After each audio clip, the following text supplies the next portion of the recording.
শুভেচ্ছা ও অনেক আন্তরিক ভালোবাসা বন্ধুরা। তোমাদের সাপোর্টে একটু একটু করে আমার সাহিত্য চ্যানেলটা এগোচ্ছে। জানি সাহিত্যে তো সবার ইন্টারেস্ট থাকে না, জানতো যাদের আছে তারা আমার চ্যানেলটা নিশ্চয়ই দেখবে, সার্চ করবে। আমি পারমিতা চ্যাটার্জি, লিখি গল্প, কবিতা, উপন্যাস সবই লিখি।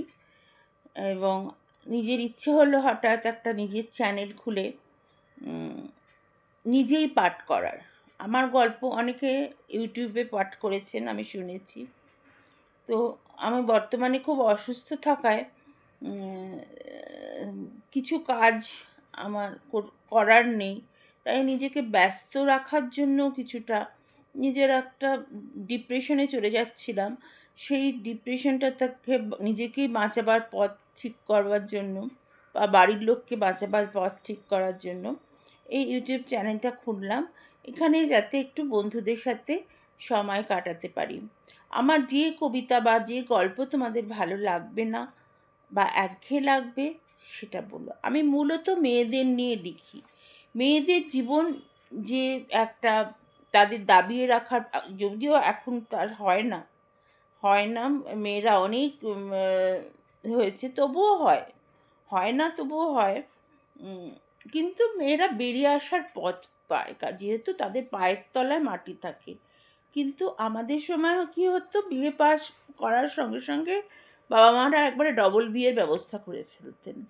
কাজে আমাদের বিএড পড়ার সময়টা অনেক সময় থাকতো না, বা অনেকে বিয়ের পর পড়তো বিএড। যাই হোক, সবাই সে সময় থেকে, ঊনবিংশ শতাব্দী, সে সময় থেকে অনেকেই স্বনির্ভর। যদিও আমিও স্বনির্ভর হতে পারিনি, যদিও আমার খুব ভালো রেজাল্ট থাকা সত্ত্বেও, আমি অনার্স গ্র্যাজুয়েট থাকা সত্ত্বেও আমি বিএডটা ছিল না বলে স্কুলের চাকরির দিকেই আমার এটা বেশি ছিল। ব্যাংক বা অন্য কোনো চাকরি বাবা পছন্দ করতেন না, ভীষণ কনজারভেটিভ ছিলেন। শুধু শ্বশুরবাড়ি বলবো কেন, বাপের বাড়ি বা আমার বাবাও যথেষ্ট কনজারভেটিভ ছিলেন। ব্যাংকে মেয়েদের চাকরি করা পছন্দ করতেন না। পড়াশোনা করো কিন্তু সংসার ছেড়ে চাকরি করার প্রয়োজনীয়তাটা বাবার, যে মেয়েদের যে একটা অর্থনৈতিক স্বাধীনতা দরকার, সেটা আমার বাবা অনেক শিক্ষিত মানুষ হয়েও সেই প্রয়োজনীয়তাটাও কোনো দিন অনুভব করেননি, যেটা আমার বাবার ওপর প্রচণ্ড অভিমান।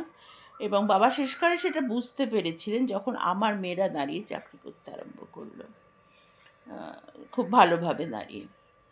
তখন আমার ছোটো মেয়েকে বলেও গেছিলেন, তোর মার আমার ওপর খুব অভিমান। কিন্তু অভিমান তখন করে লাভ নেই, আমার জীবনটা শেষ হয়ে গেছে, আমার আর কিছু করার নেই এখন, অবসাদগ্রস্ত হয়ে লাভও নেই। কাজে নিজের কাজে যেটুকু করি। একটা কবিতা আজকে তোমাদের জন্য বেছে নিয়েছি, দেখো কেমন লাগে, আর একটু জানিও, তাহলে আমি একটু উৎসাহ পাবো।